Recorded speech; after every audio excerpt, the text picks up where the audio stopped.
सभी का tech study ITI YouTube channel पर आप सभी ने अभी देखा जनवरी के महीने में रेलवे की तरफ से असिस्टेंट लोको पायलट की भर्ती आई थी 5696 पदों पे। एंड उसी क्रम में एक और भर्ती आप देख रहे होंगे 837 पदों पे निकाली गई है, जबकि रेगुलर में इतनी कम पोस्ट जारी की गई थी। उसके बाद भी कई सारे जोन से आप देख सकते हैं इस समय डिपार्टमेंटल जो वैकेंसीज निकल रही, कितनी ज़्यादा लोको पायलट की भर्तियाँ निकल रही। इसका सीधा सा मतलब है वैकेंसीज खाली थी लेकिन रेगुलर वैकेंसी में उन्हें जारी नहीं किया गया, क्योंकि अगर 50% यहाँ पे 837 होता है तो कम से कम ऐसी वैकेंसीज आपकी जो एक्चुअल वैकेंसी आई उसमें भी 50% करके आनी थी। तो इस वैकेंसी के बारे में पूरी डिटेल देखेंगे, कैसे अगर आप रेलवे ज्वाइन करते हैं चाहे ग्रुप डी या टेक्नीशियन के पदों पे, तब भी आप लोको पायलट बन सकते हैं बहुत ही कम समय में। इसका भी आपको यहाँ मौका मिलता है, तो पूरा डिटेल देखेंगे। उससे पहले आप लोग जरूर चैनल को सब्सक्राइब कर लीजिएगा, अगर नहीं किया है तो वीडियो को लाइक जरूर कीजिएगा, साथ में सभी के साथ शेयर भी कीजिएगा।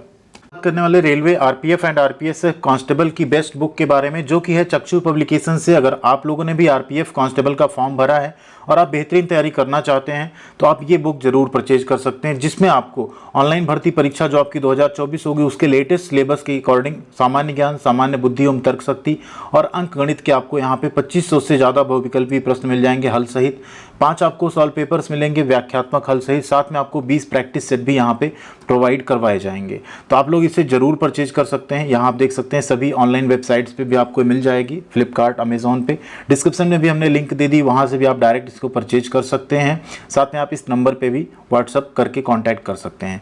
आप विषय सूची देख सकते हैं, सभी आपको यहाँ पे प्रैक्टिस सेट एंड साथ में सॉल्व पेपर्स मिल जाएंगे। बहुत ही बेहतरीन प्रिंटिंग के साथ आपको ये बुक अवेलेबल होती है, तो ज़रूर आप लोग इसे परचेज करें। साथ में आप यहाँ पे चक्षु पब्लिकेशन का कांस्टेबल स्टडी गाइड एंड यहाँ पे railway reasoning, railway math and railway सामान्य अध्ययन की भी अलग से बुक परचेज कर सकते हैं, जो कि आपका यहाँ पे एएलपी, टेक्नीशियन एंड आपका ग्रुप डी, इसके साथ साथ कांस्टेबल की तैयारी में भी मदद करेगा। तो जरूर परचेज कीजिएगा, बेहतरीन बुक्स हैं, डिस्क्रिप्शन में लिंक अवेलेबल हैं। तो यहाँ पे ये जो भर्ती जारी की गई, ये जारी की गई है south east central railway Bilaspur division की तरफ से। ये 20 मई 2024 का आपको ये नोटिफिकेशन यहाँ पे दिख रहा होगा, जो कि personal department divisional railway manager DRM office Bilaspur ने जारी किया है। एंड ये क्या है, जो 50% आपका डिपार्टमेंटल कोटा के थ्रू वैकेंसीज होती हैं उसको भरने के लिए। जीडीसी जनरली वैकेंसी आती, बट यहाँ पे स्पेशल एक रिलैक्सेशन मिला हुआ है, आप यहाँ पे 50% भर्ती सीधी कर सकते हैं। डिपार्टमेंटल जो है प्रमोशनल कोटे के तहत एग्जाम लेके इसकी वैकेंसी आपकी की जाएगी। जो कैंडिडेट्स यहाँ पे रेलवे में जॉब कर रहे हैं वही इस फॉर्म को फिलअप कर पाएंगे। ठीक है, कितनी भर्ती है तो 837 पोस्ट है टोटल। रेगुलर में आपने देखा सिर्फ 5696 आई थी, ऑल ओवर पूरा इंडिया मिला के, सभी जोन मिला के।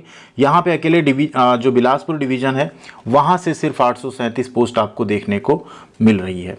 ठीक है, तो ये असिस्टेंट लोको पायलट की भर्ती होगी, जिसमें वही कैंडिडेट फॉर्म भर पाएंगे जो ऑलरेडी रेलवे में जॉब कर रहे हैं और असिस्टेंट लोको पायलट की एलिजिबिलिटी को पूरा करते हैं। A1 मेडिकल स्टैंडर्ड होगा, लेवल आपका 2 होगा। यहाँ पे वैकेंसी आप कैटेगरी वाइज देख सकते हैं। ओबीसी आपको नहीं दिख रहा होगा तो उसमें आपको परेशान नहीं होना, अनरिजर्व में ही ओबीसी यहाँ पे फाइट करेंगे, क्योंकि जो डिपार्टमेंटल या प्रमोशनल कोटा होता है उसमें SC ST को ही रिजर्वेशन मिलता है, ओबीसी को सिर्फ शुरुआत में मिलता है जब वैकेंसी आती है उस केस में। अब इसमें देखिए एलिजिबिलिटी क्या क्या मांगी गई है। एलिजिबिलिटी ज़्यादा इंपॉर्टेंट, हम आपको एक चीज़ बताना चाहेंगे। जैसे जो कैंडिडेट्स अभी मान लीजिए railway group D, railway ALP, railway technician की तैयारी कर रहे हैं या आप अप्रेंटिस कर रहे हैं, उसके बाद आप रेलवे ग्रुप डी में जाना चाहते हैं, तो आपके लिए ये एक अवसर मिलता है। मान लीजिए आप fitter, electrician, RAC, motor mechanic ऐसे ट्रेड से हैं जो कि एएलपी के लिए एलिजिबल रहते हैं और आपने ग्रुप डी ज्वाइन किया, किसी रीजन से आपका एएलपी में उस टाइम पे नहीं हो पाया, तो आप यहाँ पे इस वैकेंसी में तुरंत पार्टिसिपेट कर सकते हैं ग्रुप डी ज्वाइन करने के बाद ही। और चूंकि यहाँ पे डिपार्टमेंटल वैकेंसी है तो यहाँ पे उतना ज़्यादा ओपन कंपटीशन भी नहीं होता, तो आपको रेलवे में ज्वाइन तो आपने ग्रुप डी किया लेकिन एग्जाम पास करके आपको एएलपी यानी असिस्टेंट लोको पायलट बनने का मौका मिल जाता है। डिप्लोमा कैंडिडेट्स, डिग्री कैंडिडेट्स भी पार्टिसिपेट कर सकते हैं, साथ में जो ITI कैंडिडेट्स हैं वो भी इसमें पार्टिसिपेट कर सकते हैं। एलिजिबिलिटी में आप देखेंगे पूरा नोटिफिकेशन हमने देखा, कहीं पे भी इसमें ये नहीं कहा गया आपने 1 साल, 2 साल, 3 साल यहाँ पे काम किया हो, क्योंकि रेलवे को भी एएलपी की नीड है। इस वजह से इसमें 1 साल तक जो है रिलैक्सेशन भी दिया गया, आप डिपार्टमेंटल डायरेक्ट उनको रिक्रूट कर सकते हैं एग्जाम करवा के। तो इसमें क्या है, कैंडिडेट सिर्फ यहाँ क्या होना चाहिए, रेगुलर एम्प्लॉय होना चाहिए बिलासपुर डिवीजन का 1 जनवरी 2024 तक, यानी 1 जनवरी 2024 तक अगर आपने बिलासपुर डिवीजन में ज्वाइन किया है तो आप इसमें फॉर्म भर सकते हैं। ध्यान दीजिए, ऐसे कैंडिडेट्स ये फॉर्म नहीं भर पाएंगे जो कि अभी रेलवे में जॉब नहीं करते हैं। ये वीडियो बनाने का हमारा पर्पज ये है कि देखिए इतनी वैकेंसीज इंटरनल भी आती रहती हैं, अगर आप रेलवे ज्वाइन करते हैं छोटी पोस्ट पे भी, तब भी आप इन सब पोस्ट पे पहुंच सकते हैं आसानी से। ठीक है, तो अगर आपको लगे ग्रुप डी छोटी जॉब है तो आप ग्रुप डी ज्वाइन करिए, बट ग्रुप डी के साथ आप तैयारी भी करते रहिए, तो आप आगे टेक्नीशियन, एएलपी ये सब कुछ भी बन सकते हैं बहुत आसानी से। इवन आपको हम एक टेक्नीशियन का प्रमोशन का वीडियो भी देंगे बहुत जल्द चैनल पे, कि कैसे आप टेक्नीशियन 3 ज्वाइन करके 2 साल के अंदर ही टेक्नीशियन 2 एंड इस तरह से टेक्नीशियन 1 इन सब पे भी प्रमोट हो सकते हैं। सभी कैंडिडेट्स यहाँ पे जो फुलफिल करते हैं criteria laid down under GDC eligible हैं इस में अप्लाई करने के लिए।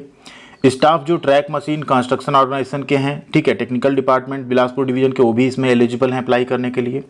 ऐसे कैंडिडेट जिन्होंने रिजाइन कर लिया, ट्रांसफ़र करा लिया बिलासपुर डिवीजन से कहीं और, वो इसमें एलिजिबल नहीं होंगे।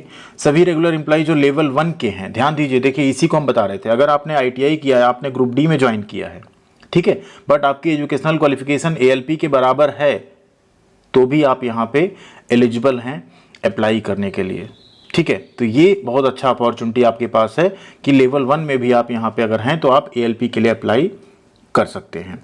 Staff working as ALP are not allowed, जो LP ऑलरेडी हैं वो अलाउ नहीं किए जाएंगे यहाँ पे। ठीक है, वो चीज़ यहाँ पे क्लियर कर दिया गया है।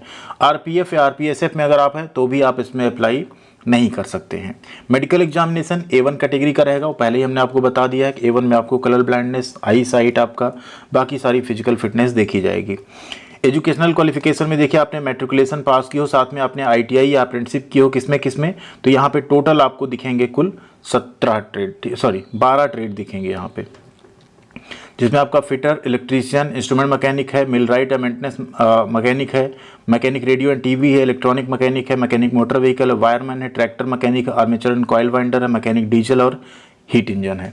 इतने ही कैंडिडेट्स यहाँ पे फॉर्म भर पाएंगे। या आपने डिप्लोमा किया हो मैकेनिकल, इलेक्ट्रिकल, इलेक्ट्रॉनिक्स, ऑटोमोबाइल में, तब भी आप अप्लाई कर सकते हैं, या आपके पास डिग्री हो तब भी आप अप्लाई कर सकते हैं यहाँ पे। स्टेज ऑफ एग्जामिनेशन की अगर बात करें, सबसे पहले आपका CBT एग्जाम होगा, फिर आपका एप्टीट्यूड टेस्ट होगा, उसके बाद आपका मेडिकल कंडक्ट कराया जाएगा। एज लिमिट यहाँ पे आपके 42 साल रखा गया अनरिजर्व कैटेगरी के लिए, तो एज में अच्छी खासी आपको छूट भी मिल जाती है, ये बड़ा अच्छा है। 47 साल SC ST कैंडिडेट्स के लिए, OBC के लिए 42 साल ही एज लिमिट यहाँ पे रहेगी, आपको अनरिजर्व में ही फाइट करना पड़ेगा। ठीक है, एंड इसके नीचे आप देखें कंप्यूटर बेस्ड टेस्ट में आपका पार्ट A पार्ट B होगा, पहले 2 घंटे का होगा, 2 घंटे 30 मिनट का।